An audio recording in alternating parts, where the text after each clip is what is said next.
The transition in the past few years in the computing world has begun, and we have witnessed a lot of advancement in the tech we use and the upgrades we see in our daily lives. We have been seeing a lot of shifts caused by various disruptions like emerging technologies, pandemic, and e-commerce trends. Web has embarked on a new era where innovation is reaching at its prime and marketing perceptions are driven more on personalization and immersive experiences.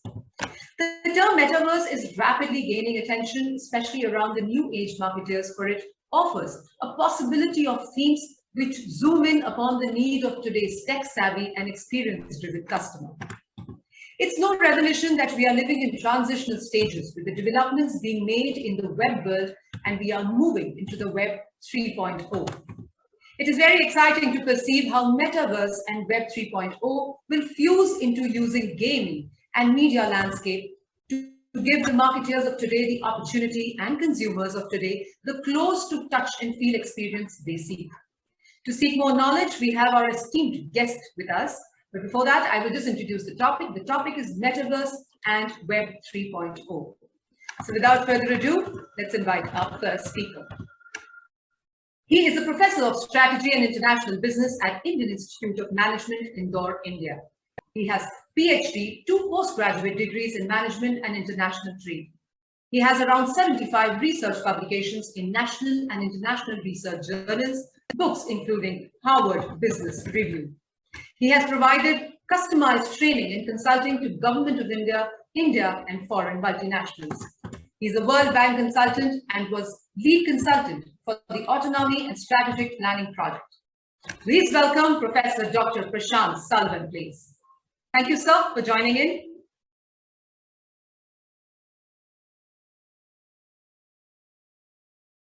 Up next, he leads industry strategy and marketing, media and entertainment at Nvidia. 18 plus years in media and entertainment product management, business development and marketing. He's a result-driven and growth-oriented business professional with long history of leading successful software and hardware products created for artists, designers and IT professionals in the animation, VFX, film, TV, broadcast, advertising and VR/AR industries. With all these credits, let's welcome Mr. Rick Champagne, please. Thank you so much.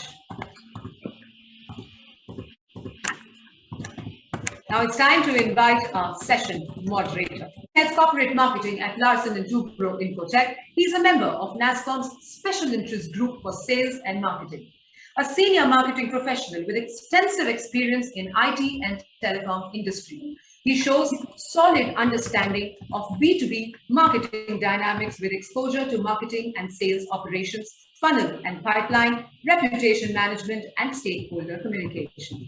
Please allow me to invite Mr. Satinder, Juneja, please. Thank you so much, sir, for joining in. It's absolutely a pleasure to host all 3 of you. Over to you, sir. Thank you, Pooja. And welcome to this great session. We marketeers are known to go after unknown. We marketeers have this in us to fathom which has been unfathomable so far. And that has led to the ultimate quest for discovering new ways of doing things, new ways of getting people closer to the business, newer ways of discovering and doing the business. The last few months have got us this new term, and anything which appears new is the shiny toy that every marketeer goes after. So naturally, when we were putting together this MarTech conference for fellow marketeers like you, how could we not go after Metaverse? And when we went after Metaverse, we thought through. We felt that Metaverse has multi-dimensions, right? It can be approached from different angles, from different perspectives, to mean very, very different uh, for different customers, right? And we marketeers have learned, it's almost like part of our DNA, to be first wherever we want to be, right? The most told story on the marketing tables is who was the first man on the moon. Do you remember him? And do you remember the second one, right? All of us have grown with that story. So being first everywhere is the second nature to us. So let's be first to understand what this metaverse is, because we feel that being able to understand what this is would probably open a lot of doors for us, the thought processes for us. And this couldn't have been a better time. Just 2 days back, Microsoft announced this great all cash acquisition of Activision Blizzard, right? I have read, I'll just share that with you. I have read that marriages are made in heaven. We Indians believe it in fully, right? But a recent news on Monday caught my eye, which said a couple in Tamil Nadu is going to be marrying on Metaverse. It takes no guesses to anticipate, or I'm sure you would guess that that couple met on Instagram. Now, this little episode, I think, illustrates the times which are coming, right? You meet on social and you marry on Metaverse, right? Where the guest would pay you through NFTs and cryptos, right? So dear marketeers, brace yourself for some life-changing perspectives that are going to be unraveling to you in months to come. And to help us decode this better, I have two fellow panelists who come from very different understandings. Rick comes from a place where his organization is into creating those enabling technologies and platforms for Metaverse or Web 3.0, as we may want to call it, to come to life. On the other hand, Professor Salwan is coming from strategic perspectives in terms of how this is going to be impacting and what can we get from this. So without further ado, I'm going to be, seeking some inputs and perspectives from the two learned gentlemen. So my first ask from Rick, from you, would be, why do you think this is real? This is not a fad anymore. Why do you think Web 3.0 is real, Rick? Yeah, well, let me just start by saying, a little bit about Nvidia, because maybe the audience isn't entirely familiar, given that they're coming from a marketing background. But many people know Nvidia as the maker of GPUs, or graphics processing units, for the gaming market. And so, but since then, our CEO has completely redefined modern computer graphics, revolutionized parallel computing, and now the GPU is acting as the brain of computers, robots, self-driving cars, all of which can perceive and understand the physical world. So for over 2 decades, we've actually been working to build technologies that enable the simulation of virtual worlds, like rendering and physics and artificial intelligence. And these are really all core requirements to building the metaverse, and we're working to accelerate it with something new that we announced called Nvidia Omniverse. And that's a platform for collaboration and simulation, and it's actually an engine that's already connecting different worlds in the metaverse, where artists, designers, and engineers can all come together and collaborate in ways that just weren't possible before. And so Omniverse is going to be used for customer service avatars, video conferencing, digital twins of factories, processing plants, even entire cities. And so today, just to get back to your question, we have persistent worlds like Minecraft and Fortnite, and we're seeing the beginnings of the metaverse. And so while these seem like games today, The inhabitants of these metaverses are building cities, and they're gathering for concerts and events, and they're connecting with other players. And so the metaverse is really not just useful for games, but we believe that we can help create a better physical world through the virtual world.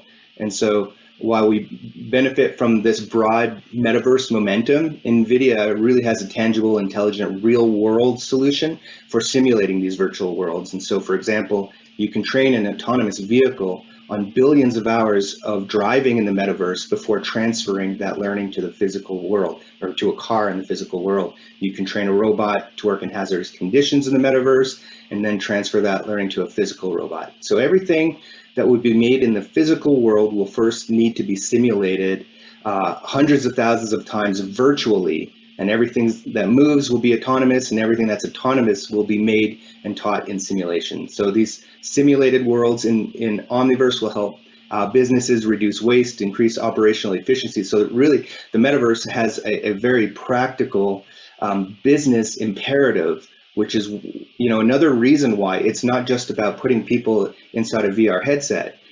There's much more to it than that. And so every executive is going to need a metaverse strategy, and we believe that Omniverse is the key to this enterprise metaverse.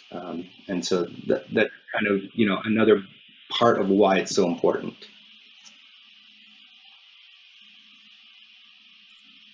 Fantastic. So I think I latched on to this part, and I think we will revisit later that it is the business imperative. I think that's a very good observation and perspective here, Rick, saying that. So one, of course, using Metaverse or Web 3.0 to create better physical world using virtual world. I think that's fantastic. And the example that you gave of car driving, billions of hours of car driving. I mean, come on, look at the environmental impact, so low reduction, or so much reduction of carbon footprint by using virtual testing. Fantastic. So now I'll hop over to you, Professor Salwan. You come from the theoretical or academic world, allow me to say so. But why do you think, from your perspective, where you stand, you think this metaverse or Web 3.0 is real for now? Sir, you are on mute. Yeah, sorry. Thanks a lot, Satinder. Now, if you look at this word called metaverse, naturally in 2007, 8, 9, the word thing came out. In the sense, people said, okay, fine, there is something called metaverse, real-time, virtual, people can see. But the implementation happened in 2020, 21. Actually, 2019, Nike had done that. Tommy Hilfiger had mentioned that, okay, fine, all my designs will be 3D, 100% design will be 3D and things like that. The reason was the S-curve. First, the technology was in idea stage in early to 21st century, but started getting implementation due to application of multiple technologies, and the S-curve came very, very fast. So it was a straight, and the second one is COVID-19 situation helped that S-curve to also multiply faster, and absorption increased. If you look at very careful, if I look at what things happen, I worked in 2 companies, automobile and apparel retail. What happened was there's a lot of disruption happened due to COVID-19 situation, as well as disruption due to e-commerce and evolution of social media platform, because these all things became a digital shop front, continued to shake up the industry. So the retail branding, retail management really had to think very differently to do how to create and capture value. Another issue which happened here is, if you look at Nike is your shoe. If you look at apparel, Tommy Hilfiger, you can talk about apparel, correct? You talk about automobile, from Nissan to all other automobile talk about metaverse. As Rick very beautifully mentioned about the cost saving, you'll be really astonished that now real estate, apparel retail, 30% of the cost is actually reduced as per research when you actually transfer to metaverse. So there are a lot of things happening. Consumer behavior has changed tremendously. And one thing what a consumer actually wants is he's saying that I really want to, frankly speaking, I don't want to physically go and see how things are changing, but I want to do both the experiences of, frankly speaking, utilitarian experience called instrumental and hedonic called experiential value. So customer wants these two without a physical going there. And frankly speaking, if you look at hedonic dimension, we say many factors like color, graphics, animation, and other design elements that either implicitly or explicitly cause an affect state of pleasure. So now what is happening here is customers are young. Like for example, if you look at India per se, Metaverse is not only concentrated on developed economy, but also developing economy and emerging economy like India. So it's a technology which is come first in developed markets and then come to emerging market. No, it is parallelly coming to both the markets. Like Nike implemented Metaverse, here Reebok is implementing Metaverse, which has been acquired by one of the India's largest apparel retail brand. So these are the things which are coming in a very colorful manner, because customers, that young group which we feel who has touched with the technology, which has access to equipments like your mobile phones or laptops and very good internet connection in both the spaces, and they are educated people, so they really want to experience the hedonic dimensions of the products like color, graphics, animation, design elements. Correct, these are things because they give a state of pleasure. Second thing here is, due to hedonic values, as per theory, they say they eliminate from fun, enjoyment, entertainment, and excitement. Like for example, when you are driving a 3D car model, while the overall 3D virtual experience engages the customer further and entices them to purchase a relevant product. So these are things which are coming in a very excellent manner to consumer behavior. And what is happening here is, due to the focus of hedonic dimensions, when used product, virtualization technologies in online shopping has also increased tremendously. There's other thing called utilitarian values, which can help users make a better and more informed and rational decision for evaluating any product. It can be apparel retail, it can be a physical car, anything. And these values, utilitarian value, could also be used in saving time and effort and minimizing risk. So what is happening due to change in consumer behavior and the change in demographic, Metaverse has become a simple parameter for all the geography. So globally, this force has affected developing and emerging market similarly. That's what I want to say. So from your shoes to your apparel to your experience or purchasing of a car, everything is through Metaverse now, because it also reduces cost and increases value. Fantastic, fantastic. So, I mean, if I hear both of you gentlemen, I think Rick, as I said, business imperative. Professor Salwan, you came up with value capture. You came up with S-curve and access to technology. So it almost is making me think that I think the way telecom connected us all and brought about a life-altering change. I think we are, with Metaverse or Web 3.0, we are headed to similar change. And Professor Salwan, you were speaking about apparel and automotive, and you also mentioned that some study that you conducted. So my next point to you, Professor Salwan, would be, what has been your experience per se? Maybe you could tell us slightly whatever you can share about the study or the outcomes of that. So, and Rick, after Professor Salwan, I'll come to you to understand what has been your experience with Metaverse. So over to you, Professor Salwan. Thanks, Satinder. So I'm going to give you my two experiences to research which I did, one in apparel retail and one in automobile. Now in apparel retail, if I look at from the economics point of view, the key success factors for any apparel retail is average selling price increase and average bill value increase. So these are the two things very critical for any apparel retail. And naturally, if your bill value will increase when your average selling price increases, and the average selling price can only increase when you have high value added product first, and second, your conversion rate increases. So naturally, many people come to the stores and purchase a product. So naturally, my conversion rate has to increase as well as, and that will help me to increase my average selling price. The biggest problem with apparel retail with the client whom I worked was 30%. If you look at very careful, 30%, it's not a small number. 30% is purchase of stock in trade, correct? And cost of material consumed, change in inventory and finished good products. So if I look at the whole data, the maximum cost actually goes, which is uncertain sales, in the sense they don't know will it be sold, and naturally that's the reason they go for high sales in the end, 70%, 50%, 70% sales in the end if it doesn't go. So one thing they started thinking is, how can we increase the average sales price? Average, then when we did a research, we realized something very interesting, very, very interesting. The interesting part which we realized was a consumer issue or his decision of purchase intention is a result of satisfaction, enjoyment, and engagement. Engagement gives you satisfaction, engagement gives you enjoyment, and enjoyment gives you satisfaction. These was a link. So three, engagement, enjoyment, and satisfaction led to purchase intention. The engagement is a result of stimulation experience, stimulation which happens, that can be, and that is a result of hedonic value, control, color vividness, graphic vividness, 3D authenticity, and utilitarian value. And one thing which came as very interesting to us when we were analyzing the simulation experiences, which link to engagement, enjoyment, and satisfaction, thus the purchase intention to purchase, we saw one more thing other than the hedonic thing and the utilitarian thing. We also found out that the customers they need to have a small control also, means in the sense that control led to a stronger attitudes towards product under examination. For example, I saw apparel, retail, and automobile.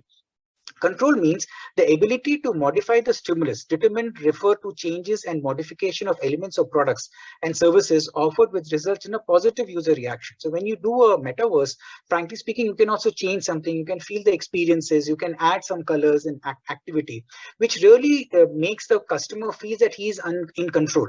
And the company can also take the data from there and decides what are the things he likes, what are the emotions he has, what are the latent need he has. So what happened is apparel retail was the company wanted to reduce the cost, but also increase average sales price. So the mass customization technology earlier helped apparel product to create positive, unique, and stimulating experience for customer.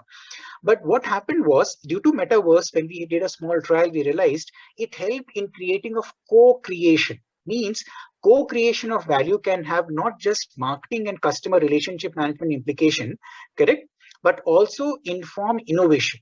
So the design idea in apparel growth perspective really multiplied that activity in an amazing manner. Same thing we saw in an automobile company. For example, if there were two issues involved, one, a person who was saying that why should I invest $500,000 rupees, sorry, to buy one commercial vehicle versus the another. So when in a metaverse activity perspective, you show them that this is how your driver is going to use the vehicle. This is how in time the product is going to do. This is how you will in real time know where the product is and how things are happening. Your driver is happy, hence fuel efficiency increases. And this is the total life value of the product you're going to have. So it's not one-time purchase, but the total life of the truck which you're going to do in that experience. So one activity really made the customer convince. But also he said that, okay, change this activity and other issues, which help the company to also create new product.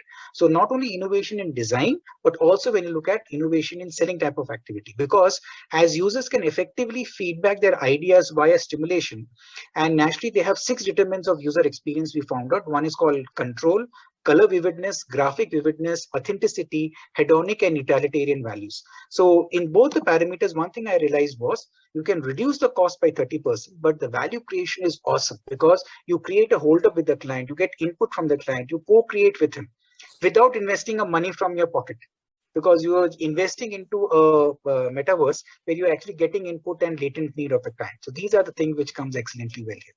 Right. And Professor Salwan, as you were mentioning, vivid colors, heightened experience, I always saw at all those junctures, Rick was smiling broadly, right?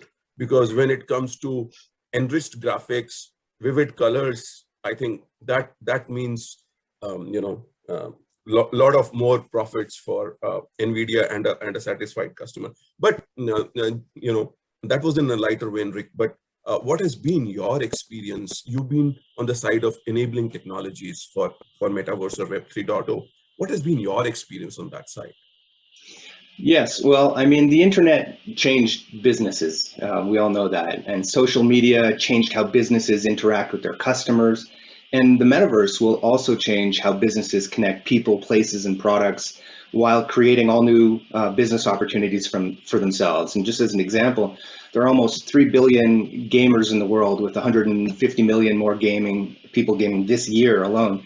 And so today, the market for games and gaming hardware is almost 300 billion American dollars, and in-game ads are generating 30 billion American dollars. So, esports has an online audience of about 460 million viewers, and people are, tuning into all types of gaming content. They're watching games, and there are now 10 million unique streaming channels on Twitch alone, and that's doubled over the last 2 years.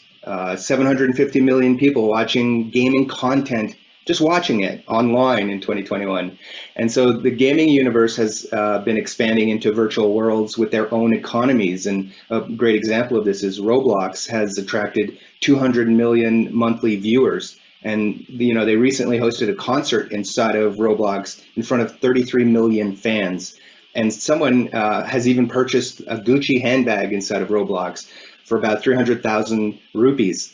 And someone else purchased a Hermes handbag for over 1.5 million rupees. That's just insane to me. But, as a motorcycle enthusiast, what would I pay for a limited edition Royal Enfield that I could drive around in a virtual world? That's something that's very exciting. And so very similarly, Fortnite, this massive platform, has over 350 million user accounts. And they host live events and concerts in front of tens of millions of fans as well. And so a really interesting case study there was VMLY&R. It's an ad agency that's part of the WPP Group, the world's largest advertising agency. They recently created a Fortnite campaign for this fast food chain called Wendy's. And instead of fighting other players, they went around smashing freezers to make the point that Wendy's doesn't serve frozen food. And so that campaign received 1.5 million plus minutes viewed. So 1.5 million minutes watched. And that resulted in a 119% increase in mentions of Wendy's across all of the platforms. And so, there are 45 million professional and freelance creators out in the world, and that's fueling an entire explosion in digital content. And so they'll become the builders of our 3D digital worlds. And that's, part of what we're focused on is making those tools accessible to people. And as gaming experiences expand into these vast open virtual worlds, we see the opportunity in the trillions. So there's a lot of exciting things happening on that front. Wow. I mean, that opens up a total new paradigm actually, Rick. You mentioned Royal Enfield, and this coming from you, lot of my friends in the audience would really start to kind of love you, because we are all hardcore Bullet fans. Okay, the model here is called Bullet, so we are all Bullet fans. We have grown up. We have, all of us would have some tale or some story around Bullet. That is for sure. But if I was to marry your billions of hours of testing with Bullet or smashing of refrigerators, that means, a marketeer could actually run a test campaign in Metaverse without actually causing damage or spending expensive dollars, right? To do that. So that means, that also brings me to the next part of important part, which I want to unearth, and maybe I'll start with you there, Rick, which is customer experience, because Wendy's example that you gave, so they could actually demonstrate a different experience. They could put a different idea in the heads of their customers, right? So what do you think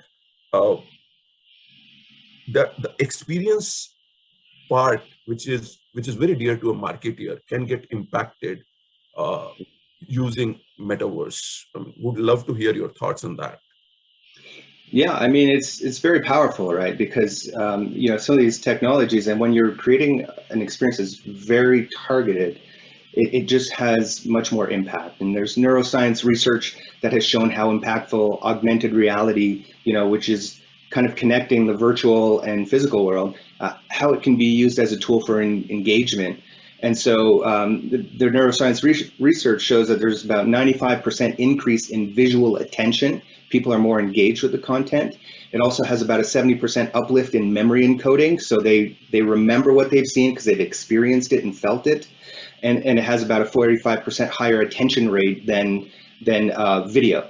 And we all know how powerful video was when that became the de facto standard for online advertising.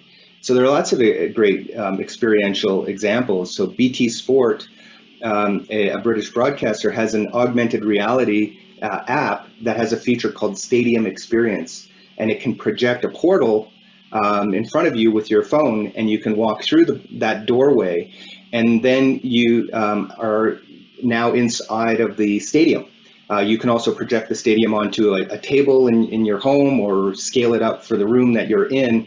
And then you can even look at players and you can look at their stats anytime. You can see things like how fast they're running or how many points they've scored. So it really engages a viewer with the content in a more unique way.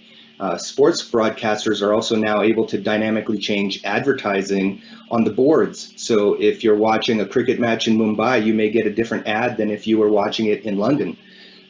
There's another great example of ILM X Lab, which is Lucasfilm's award-winning immersive entertainment studio. They use virtual and mixed reality to let you step inside the Star Wars universe, and then you can, become the hero of your own personal adventure. BMW Group is using Nvidia Omniverse to design an end-to-end digital twin of their entire factory. So planners, product engineers, facility managers, they can all network and be able to collaborate in a single virtual environment to plan and engineer and simulate and optimize their complex manufacturing systems before the factory's actually built. So and architects similarly, they're implementing Omniverse to enable collaboration and design visualization capabilities for their teams across 14 different countries. And another example, WPP, I mentioned earlier, but they're also using Nvidia Omniverse as a platform to reinvent the way that advertising content is made by replacing traditional on-location methods with entirely virtual productions. You can do car configurators, drive cars like Professor Salwan mentioned. You can interact with products in new ways, and again, you get that higher retention, memory retention, and uplift. So a lot of exciting things happening. Yeah. My God, look at that. I mean, we marketeers would spend a lifetime going after attention rate, and here you mentioned that it helps uplift attention by 45%. And we are in the last 5 odd minutes of our conversation. So Professor Salwan, 2 things. One is your perspective on experience transformation, and maybe I just want you to wrap up on what do you think are the opportunities and options for marketeers? Quickly, please. Again, you're on mute, sir. So again, if you look at from the point of view of marketing, we define this as value creation in theory. Value creation has 3 segments. One is called customer efficiency, customer effectiveness, and customer engagement. Customer efficiency comes, for example, in apparel retail or any type of retail thing on multiple location, product display, sales support, and henceforth. Customer effectiveness comes from depth of assortment, and customer engagement comes from reliance on advertising. Like if I start from the bottom and link to what Rick just mentioned just now, customer engagement has become real time. For example, Rick, myself, or you are seeing some particular thing, and we have an AI in behind, looks like what type of combination in our behavior pattern here is. The type of advertisement will come to us separately. 3 different experiences due to that.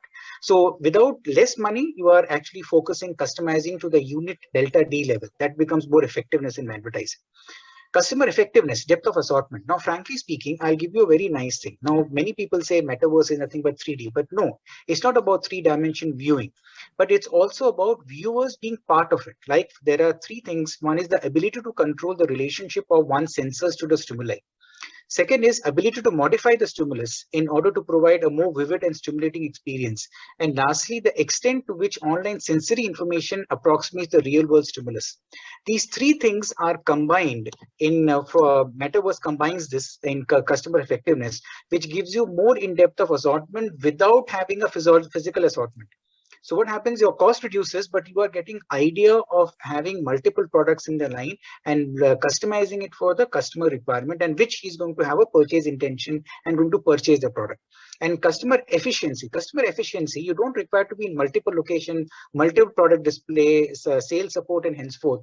The Metaverse will actually give you not only multiple locations and product experiences, but also automatically inculcates the sales force selling part of the activity, both latent need and as well as the latent need of the customer.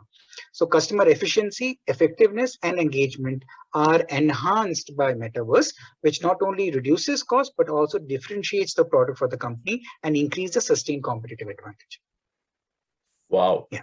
I think, Okay, I have few kind of observations, but I'll go over to you, Rick. And what do you think in your closing, words in terms of what are the opportunities and options for marketeers in metaverse side? Yeah, I mean, digital economies is certainly one of them. Simulating things for their companies before they make them, and testing and simulation design collaboration. But also one I didn't mention was we have something called Nvidia Omniverse Avatar, and that's a development platform that brings together 4 transformative AI and simulation technologies. And this is really what allows users to build these fully interactive virtual agents. So these lifelike avatars can respond to speech, they can respond to facial cues, they can understand multiple languages, and they're able to make smart recommendations. And so this is another one where you can have a brand ambassador for your company that is a virtual human that your customers can interact with as a first line of support, or even as a first line of doing the giving product information. So that way people feel like they're interacting with a person. And so avatars are going to be a helpful part of these interactions, like across all kinds of scenarios. So video conferencing, customer services, making purchases like travel, gaming experience, industrial robots will also be able to have these types of interactions. And so, this is another great way. So brand ambassadors is something that we see a lot of growth coming in the future too. Fantastic. I think I'm sure that next time we are conducting probably a full session, a full day session on metaverse. That is for sure. When we meet next year, ladies and gentlemen, trust me, metaverse would be much bigger. From these 2 illuminaries, what I have learned is mind-boggling. I mean, you talk of as marketeers, we chase attention. As marketeers, we go after customer efficiency, customer effectiveness, customer engagement, right? I mean, if we utter these words and if we are able to control these 3 or 6 parameters that Professor Salwan told us, we are the heroes in the sales and marketing community. Ladies and gentlemen, that is getting transformed by use of metaverse. We have spent millions of dollars on brand ambassadors. Ladies and gentlemen, you will get smart, intelligent, virtual brand ambassadors at scale. But beware, there are competing brands who are getting exactly the same. Beware that the technology is available to all us marketeers who go out of this room and compete. Beware that the same technology would help a competitor scale equally in probably a less developed or a more developed part of the world. Beware that the same metaverse would impact different customers with the same force. So thank you, Rick. Thank you, Professor Salwan, for such an enlightening session. Lovely perspectives. I'm sure the audience is walking away with a lot of newer thoughts in their heads. And many thanks to NASSCOM for enabling this. Ladies and gentlemen, brace yourself for the new word of metaverse. Back to you, Pooja. Thank you.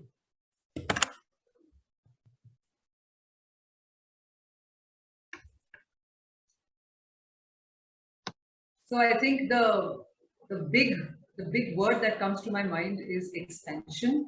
And this is exactly what all 3 of you have spoken today. And thanks to the digital and virtual world for that. And of course, Satinderji, such pertinent questions that you asked, and Professor Salwan and Rick for answering with so much of in-depth analysis that you have shared with your own experiences. And so thank you very, very much for doing this. Thank you for your time. And of course, thank you for that last line that you said, brace yourself. And we really loved that line. So thank you very, very much. Please take care.